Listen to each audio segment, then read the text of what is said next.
বিসমিল্লাহির রহমানির রহিম। হে সমস্ত জগতবাসী, বিশ্ব আধ্যাত্মিক জ্ঞান সঞ্চার দরবার শরীফ হইতে আমি কুলসুম চিশতি আমার মুর্শিদ গাউসুল আজম শামীম আলী চিশতির গ্রন্থ থেকে কিছু তত্ত্বকথা আলোচনা করিব। আমার এই আলোচনাটি ধৈর্য ও মনোযোগ সহকারে সম্পূর্ণ আলোচনাটি শুনিবেন। আজকে যে আলোচনাটি করব, যে পীরের স্রোত যাকে বর্জক বলা হয়, স্রোত বলা হয়, এই পীরের স্রোতের দিকে তাকিয়ে থাকলে কি হয় এবং সাধকরা যার যার মুর্শিদ, যার যার গুরুর স্রোতটাকে ধ্যান করে, এর কারণ কি? দেখেন, পীর স্রোতে চাহিলে এশকেতে মজিলে সেই স্রোত বদলে হবে নবীর গঠন। সেই নবীর নূরে সর্ব অঙ্গ জুড়ে দিলেতে হইবে রওশন। সেই রওশনি করিয়া ফিরে ফানা ফিল্লার হালে গিয়া শেষে দেখবে ধ্যানে, দেখবে নিরঞ্জন। দেখেন, নীরে আসে নীরে যায়, তাকেই বলা যায় নিরঞ্জন।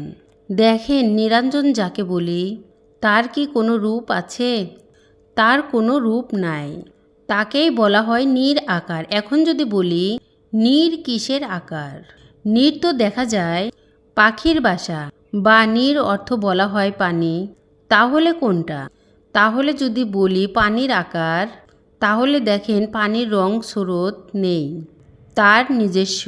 তাহলে সে পানিটাকে কোনো ভাণ্ডে রাখা হলে সেই ভাণ্ডেরই রূপ ধারণ করে। তাহলে সেই পানিটা যদি আদম নামের ভাণ্ডে রাখা হয়, তখন কিন্তু সেই নিরাকারটাই সেই আদমের রূপ ধারণ করে। সুবহান আল্লাহ। এখন আমি আপনাদেরকে যে কথাটি বলতে চাইব সেটি হলো, দেখেন, যে এই পৃথিবীতে কখনো কোনো সাধক, অলি বা সুফি দরবেশ, পাগল ফকির কেউ কখনো আল্লাহকে দেখতে পারত না। আল্লাহকে দেখার নসিব কখনো হইত না। একমাত্র একটা কারণেই হয়, সেটা কি? খালাকাল ইনসানি আদমাতি সুরতিহি, যে এই আদমের সুরত কোথা থেকে এসেছে? এই আদমের সুরত সেই আল্লাহ থেকে এসেছে। তাহলে আল্লাহ থেকে যদি আদমের সুরত আসে, সেই আল্লাহ থেকে যদি আদমের সুরত আসে, তাহলে সেই আল্লাহরও আকার আছে। তবে একটি কথা আছে, কি সুরত বানাইলে খোদা, রূপ মিশাইয়া আপনার, এই সুরত দোজকে যাবে যে বলে সে গুনাহগার। আদম দেহেতে খোদা, দম থাকিতে নাহি যোদা, কেবা আদম কেবা খোদা, কে করিবে কার বিচার? এবার লক্ষ কোটি আকার ধইরা সাজিল তিনি নিরাকার। এখন আমি যে জিনিসটা বলতে চাইব, যে লক্ষ কোটি আকার যার, সে কি করে হয় নিরাকার? এই বিষয়গুলো তো আমাদের জানতে হবে, যে আল্লাহর নিরাকার কোন ব্যক্তিদের কাছে। নিরাকার সকলের কাছে, সাধকের কাছেও নিরাকার, কিন্তু তারা সেই নিরাকার থেকে আকারে এনেছে। আর শরীয়ত বলতেছে নিরাকার, আল্লাহর কোনো আকার নেই। তাহলে বোঝা গেল কি, তারা এই নির আকারের অর্থ বা এর রচনা বা এর যুক্তি তারা জানে না, এবং সেই নিরেরও যে আকার আছে সেটা তারা জানে না। যার ফলে বলে থাকে কি, আল্লাহ নিরাকার, আল্লাহকে দেখতে পাওয়া যায় না, বা আল্লাহর কোনো আকার নেই। আল্লাহুস সামাদ, আল্লাহ বলতেছে আমার আকার নেই, বলতেছ যে আমি তো বলতেছি কোরআনে সূরা ইখলাসের মধ্যে বলেছি আল্লাহুস সামাদ, আমি অভাবহীন নই, আমার সব কিছু আছে। এখন যদি বলা হয় আল্লাহর আকার নেই, তাহলে এটার তো অভাব। তাহলে ঠিক করতে হবে আমাদের জ্ঞানের স্বভাব। তাই বলবো, হে সমস্ত জগতবাসী, যে দেখেন, আমরা এই পর্যন্ত ছোটবেলা থেকে যদি হিসাব করে আসতেছি, দেখা যায় কি, আমরা মসজিদ মাদ্রাসায় যখন পড়েছি, নামাজ পড়েছি, তখন দেখা যায় কি, যে ওখান থেকে একটা স্তর বোঝানো হয়েছে কাবা, যে কাবার দিকে সেজদা করলে সে সেজদা আল্লাহ পায়।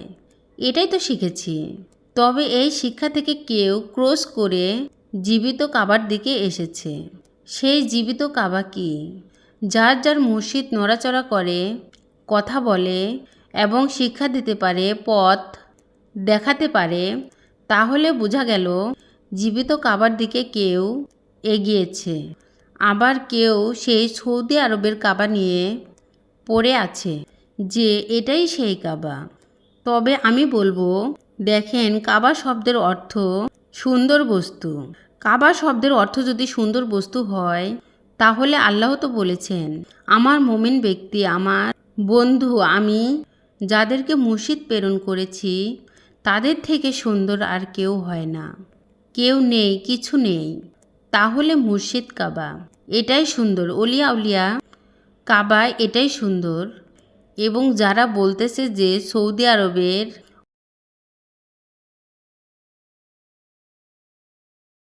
আর কোনো কাবা হয় না, আমি বলবো না, ওটা হয়েছে ইব্রাহিম খলিলুল্লাহ সেই কাবাকে নির্মাণ করেছিল, সেটাকে বলা হয় খলিল কাবা। আরেকটা হলো জলিল কাবা, যাকে জীবিত কাবা বলা হয়।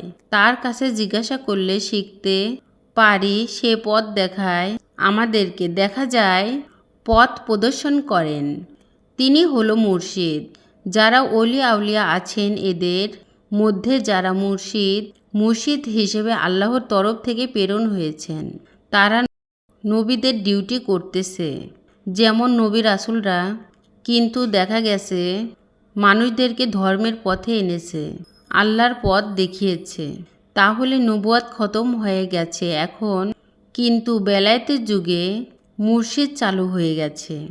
অলি আউলিয়া মুর্শিদ যারা, তারা সেই নবীদের মতো পথে আনছে মানুষদের, ধর্মের শিক্ষা দিচ্ছে, আল্লাহর পথ দেখাচ্ছে। তাই আমি হে সমস্ত জগতবাসী যে কথাটি বলতে চাইব, একজন কামেল মুর্শিদের রূপ সুরত যদি কেউ ধ্যান করে, তাহলে খালাকান ইনসানি আদমওয়াতি সুরতিহি, আদমওয়াতি ওয়ালি সুরতিহি, এই জিনিসটা যদি আমরা বুঝতে যাই, জানতে যাই, তাহলে দেখেন আল্লাহ কিন্তু এটা স্পষ্টই বলেছেন, আমার শুরুতেই আমি আদম সুরত সৃষ্টি করেছি এবং যে আদম নিজেকে পবিত্র করেছে, আমি তার কাল্বে বসেছি, আমি তার কাল্বে বসে তার সাথে কথাপতন করেছি এবং তাকে পথ দেখিয়েছি, তার কাল্বের মধ্যে আমার সিংহাসন।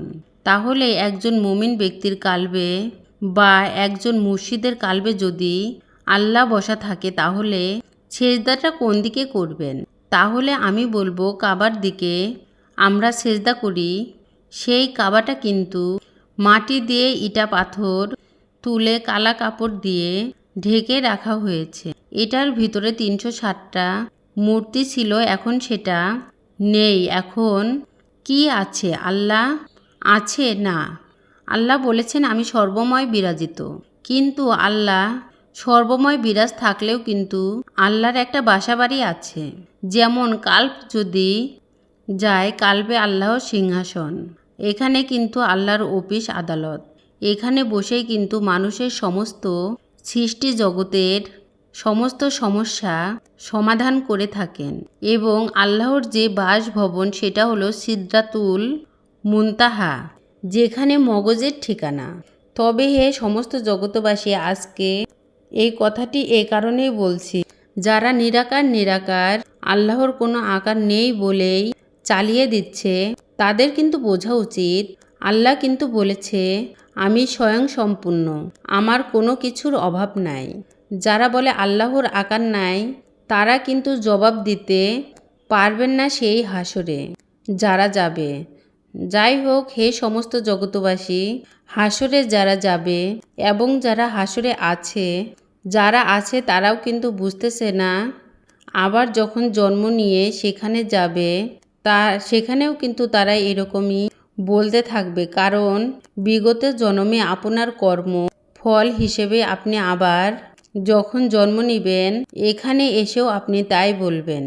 যেমন কিছু উদ্ধৃতি দেওয়া হয়েছিল, যারা পৃথিবীতে কর্ম ভালো করেছে উত্তর দিতে পারবে, আর যারা জবাব দিতে পারবে না তাদের ভালো কর্ম ছিল না।